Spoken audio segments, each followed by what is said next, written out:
কারীমে আল্লাহ তাআলা বলেন মা কানা লিল মুশরিকিনা আন ইয়ামুরু মাসাজিদাল্লাহ শাহিদিনা আলা আনফুসিহিম বিল কুফর উলাইকা হাবিতাত আ'মালুহুম ওয়া ফিন নারি হুম খালিদুন।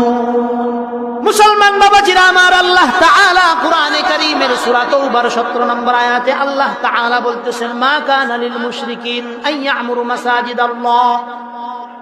আল্লাহ তাআলা বলেন মুশরিকদের জন্য উচিত নয় যার অন্তরের ভিতরে কুফরের চিন্তা আছে ওই ব্যক্তির জন্য উচিত নয় আইয়ামুরু মাসাজিদাল্লাহ, সে আমার মসজিদের সঙ্গে লেগে থাকবে, সে আমার মসজিদের খেদমত করবে, এটা তার জন্য উচিত নয়। কে বলতেছে?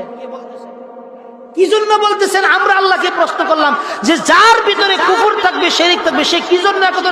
আল্লাহ তাআলা বলেন শাহিদিনা আলা আনফুসিহিম বিল কুফর, যেই ব্যক্তি নিজে সাক্ষী দেয় যে আমি কুফরের পক্ষে আছি, এই ব্যক্তি কিভাবে আমার ঘরের খেদমত করবে?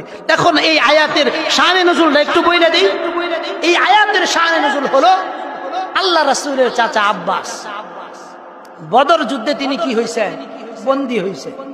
বন্দী হওয়ার পরে সাহাবায়ে কেরামদের মজমুআ জামাত, তো আব্বাস বুড়া মানুষ, মুরব্বী মানুষ, আবার রাসূলের চাচা আলাদা মর্যাদার ভিতরে আছে না, তো অন্যান্যদের থেকে উনি একটু ভালো হালে আছেন। তো ভালো হালে থাকার পরে আলী রাদিয়াল্লাহু আনহু একটু বচ্চনা দিছেন, মাঝে দিয়া একটু হযরত উমর রাদিয়াল্লাহু আনহু কইছেন তুমি কুরাইশ বংশের এত বড় একজন নেতৃস্থানীয় ব্যক্তি হইয়া তুমি আল্লাহর ঘরের খেদমত করার পরেও তুমি এক আল্লাহর উপর ঈমান আনছো না, এই কামটা কি খারাপ করতেছো না ভালো করতেছো? নিজের একটু জিগায়া দাও।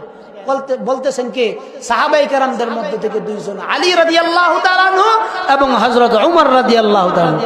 আব্বাস উত্তর দিতেছে কুরআন শরীফের কয়টা আয়াত নাযিল হইছে, এই কারণে তারা করে নিজেরা কি বেড়াগিরি মনে হয়।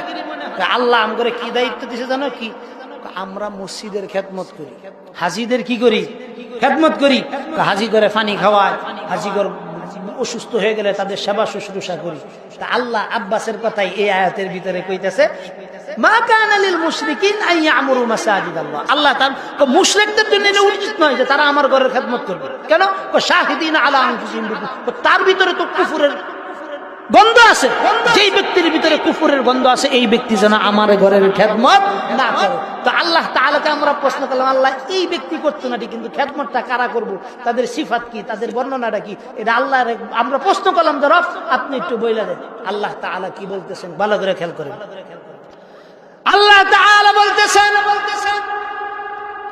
ইন্নামা ইয়ামুরু মাসাজিদাল্লাহ মান আমানা বিল্লাহি ওয়াল ইয়াউমিল আখির ওয়া আকামাস সালাতা ওয়া আতাজ যাকাতা ওয়া লাম